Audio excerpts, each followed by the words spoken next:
on KDKA-TV. And a very good morning to you. Thanks for spending part of this Sunday morning with us. The future of the gas shale industry in southwestern Pennsylvania holds both promise and uncertainty. This past week, the law firm of Babst Calland released the results of an energy industry report about the potential for economic growth and jobs related to gas shale. Some industry experts believe that the election of President Donald Trump could give gas shale a big political and economic boost. We're pleased to welcome back to the show attorney Joe Reinhardt to the Sunday Business Page. He's a shareholder and co-chair of the Energy and Natural Resources Group at Babst Calland. Joe, welcome back to the show. Thank you, John. This is an annual ritual. We love to have you here to tell us how things are going in the gas and energy industry. And I know in years past we've had a little bit of a struggle. Things weren't quite so good in 2016. Have we turned things around? Just generally, how do you see the state of the industry in 2017? Well, John, the way we look at it, last year we were talking about a market correction. There had been very low commodity prices, and as a result of that, the industry was pulling back with regard to capital expenses, which caused there to be less drilling. And the consequence of all of that was we actually had bankruptcies in a lot of the players in the industry. Now I'm happy to say that we've seen a bit of a rebound in that. We're seeing prices coming back up. The rig count has been expanded, and certainly the capital expenditures by the energy industries have gone way up. Let me ask you about the rig count, because I know traditionally that's kind of one of the measures, the number of drilling rigs out there, and they really dropped precipitously over the last few years.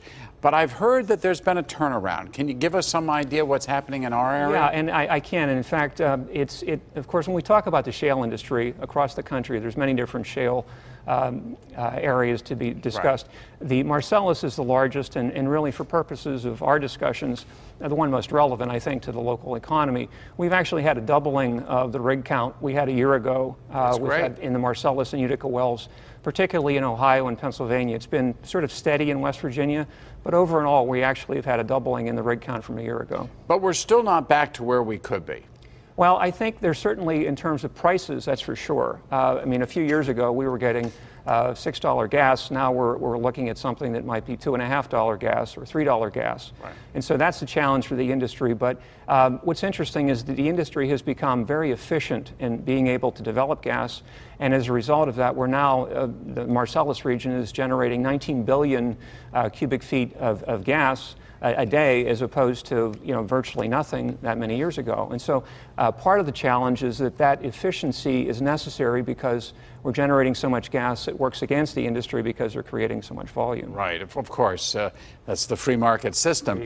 But one of the things that's really critical to having a cracker facility in Beaver County is natural gas in this region. That's the reason Shell is located here. So how do you see the Nexus? Are we in good shape for the development of this cracker plant that Shell's now committed to? We are. And if you look to see what Shell has said about why they located here, the first reason is because of the fact that we have an abundance of ethane, which is one of the natural gas liquids associated with shale development. Right. The other thing that we have that doesn't get a lot of discussion is the proximity to the market. For the polyethylene market, I think about 70% of the manufacturing facilities are within 700 miles of here, as opposed to being much further away from the Gulf. Right. The other thing that we have, and I know one of your other speakers will be talking about, is that we've got local support in the area, meaning we have the trade organizations, we have the local people that are very happy to be supporting these efforts, and we've even got brownfields programs that help to revitalize some of the areas where they might want to put these facilities. So a healthy industry is going to be essential to have a healthy cracker plant. Exactly. And we've heard that there could be as many as 4 other ones that could be actually sustained by the amount of natural gas liquids that are expected to be developed from here. Finally, we only have a minute or so left, but I've got to ask about the Trump administration. Obviously, President Trump is very high on energy. He carried every county in western Pennsylvania except Allegheny, largely, I think, because of his message on energy and trade and other kinds of issues like that, economic issues.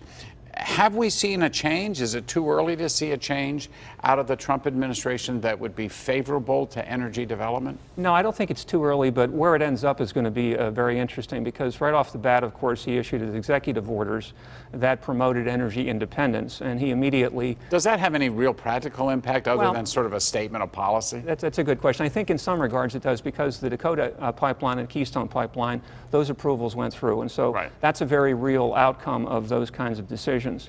With regard to rolling back regulations and that sort of thing, there's been a lot of opposition to that from some of the environmental groups and even some of the states who have been challenging those efforts, and so it's yet to be seen in terms of how that actually plays out. So for the moment at least, obviously we have a president who's favorable to the development here, but in order to effectuate some of the changes he wants, it takes a matter of time. It does.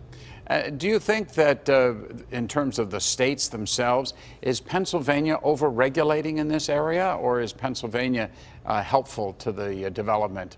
Well, certainly if you talk to the industry, I think they would be very happy to tell you that compared to other states, it is very heavily regulated here. And so there's been a great debate about how much is too much with regard to environmental standards and that sort of thing. So that's something that we do on a day-to-day basis. I can tell you that Pennsylvania is very rigid with regard to a lot of their environmental policies. And I think we do a pretty good job here in Pennsylvania of protecting the environment. But there's always going to be disputes between various people who decide you need to do more or less. I'm sure there will be disputes. There are always disputes, and that keeps lawyers like you in business. So what can I say? Joe Reinhardt, thank you, sir, for coming in and sharing with us. I mean, it's really a good report. I assume anybody who would like to get a copy can just contact Babst Calland. That's right. And you'll make it available, and really appreciate the chance to talk to you and get an update. And I know we're going to have you back, because this is an industry that we hope keeps growing and growing in Pennsylvania. Thank you again. When the Sunday Business page continues, why Steam Fitters Local 445 is reaching out to potential